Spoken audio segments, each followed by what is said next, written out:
yelling on the radio about the fact that he didn't have a brake pedal, and he's gone down there and locked the rears and fired himself off as well. You've got 101 things to think about, haven't you, when you jump back or jump in the seat for the first time?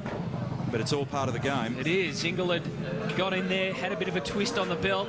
It's the pressure on everybody in the system. Watch his left hand. He's fiddling with the belt. Now he gets it on the wheel. Uh-oh. That's where it went. And he ends up twisted by now.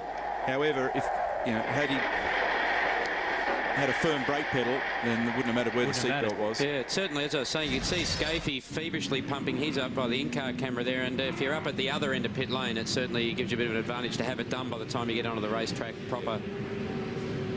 Clearly, the biggest drama of the day has just unfolded. Car number 4, Vingle and Ambrose in the ditch. Tander and Stephen Johnson face to face. Rusty, what's happening there?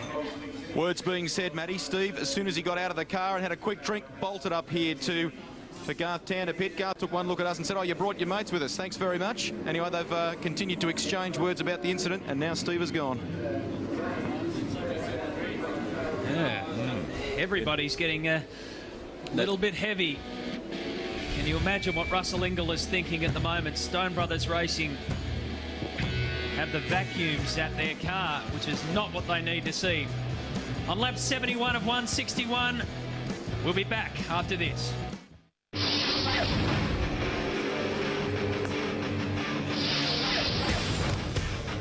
Welcome back to the first two-driver event of the season, and that means teamwork comes sharply into focus. And I'll tell you what, there's a few rusty teams out there as we see an incident. That's the Nathan Pretty car. He's just taken over from Garth Tander.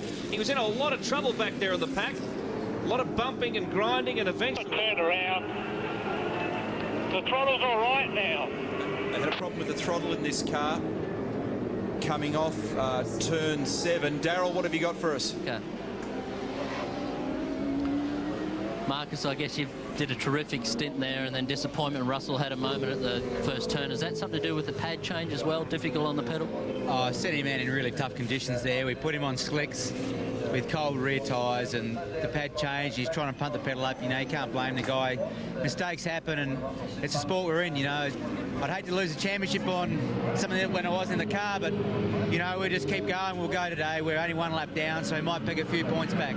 Your driving's been like it's been all year. It's awesome. Yeah, thanks, mate. I tell you, those were really tough conditions. Probably the toughest stint I've done all year. It was really, really tough.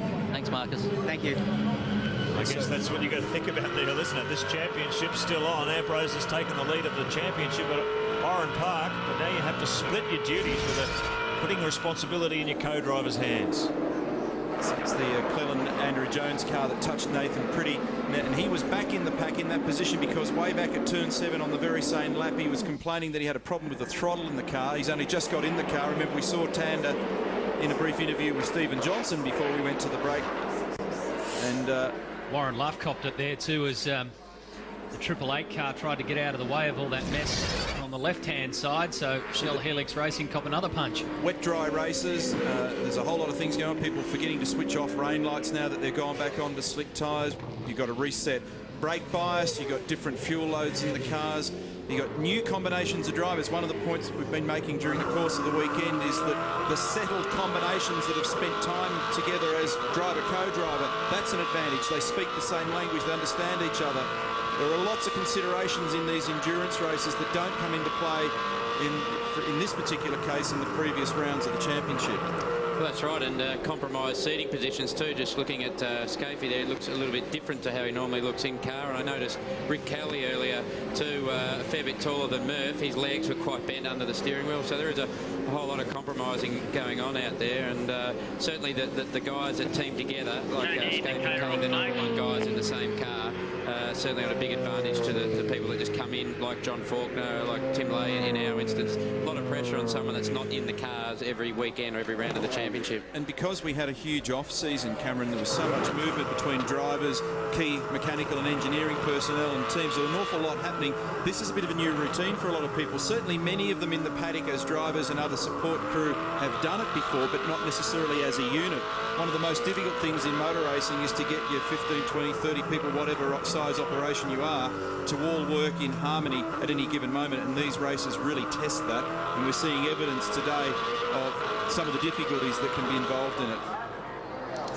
1:12.98 for Murphy, a 12.81 for Skaife. 5.7 seconds the gap between first and second here. On board with Murphy. And we've got to say this is an excellent fight back from Kmart Racing. Been restricted in terms of allowable testing this year, but certainly this car in dry and wet track conditions is showing a lot of speed and using its tyres very well. Rusty. Well, Garth Tander, can you describe the weekend, and is your description broadcastable? Oh, we haven't had the best of weekends, Rusty. We really haven't been on the right pace. We've been sort of there or thereabouts, but not really threatening sort of pace. And the car was pretty good the first couple of laps of the race, and then Bowie had a big off across the top of the hill, and they all came back on the track and right in front of everyone. And Stevie Johnson jumped on the brakes, and I jumped on the brakes as hard as I could, but couldn't miss him and ran in the back of him. And then Steve thought he'd come down and give me a word or two about driving, but you know, if he wants to whinge and carry on, then I guess he's inherited a fair bit of his old man, hasn't he? Okay, moving along, Nathan, some throttle problems. Yeah, I'm not so sure what's going on there. He had a bit of trouble picking up the throttle coming out of turn 7, and then it cleared itself, and then he got unloaded by the Aussie Mail car at the end of the front straight. So you know, it was at the front of the pack. We're trying to get a lap back, and then we had to have a few dramas, but it seems to be going all right now. So it's just one of the things. It's going to be a long afternoon. Looking forward to Bathurst. Thanks, Garth. Thanks, mate. I noticed that Garth's not in the queue for a drive. On the receiving end of that incident with Garth Tander, Stephen Johnson, the weekend had been looking so good, and it all turned pretty pear-shaped early on then. Yeah, Grant, I mean, these guys have worked day and night, and you know, for someone that's so experienced to do something so stupid is beyond me. I mean, you know, you're 3 laps into a 161-lap race. Obviously, Brad Jones had a bit of a moment in front of us, and I mean, unless blind Freddie could see it, and you know, obviously Garth tried to do one of his demon usual moves and try to pass everyone at once, and he's launched into the back of me, probably doing about 20-30k faster. If it had been a simple spin, I suppose you could have recovered. You're now a lap down on account of the fact that you had to come in and do some work on the car. That really makes it hard to catch up. Just an interesting point, your strategy, you're going to change drivers twice. Now you've got a right-hand driver's door that will not open. Is that something that perhaps could have been thought about? Well, we haven't been practicing driver changes from the left door, so and I tell you what, when you're my size and height and Luffy's height, you know, we're both the same height, it's pretty damn hard to get your big long legs in and out of this thing, but you know, we'll do our best. The car's fast. We got from last back up to 21st, so if we can keep pressing on and maybe get a bit of luck, you never know, we might get that shell car back up there. Good practice for Bathurst. All the best, mate. Yeah, mate, thanks. Yeah, it's going to be a long afternoon for Junior Johnson and the DJR team, not to mention the Gary Rogers Motorsport team. And in tennis terms, I reckon it's pretty much 15 all between Junior and Garth Tander in the Sledgeathon War of 2003. Lap 78 of 161. This is young Luke Yulden in car number 31. Holding down 3rd position for the Super Cheap Auto team. On your PlayStation 2 race score, Greg Murphy has the lead. Mark Scaife is behind the wheel of car number 1. He's 2nd. Yulden 3rd. And approaching the halfway mark of the Sandown 500.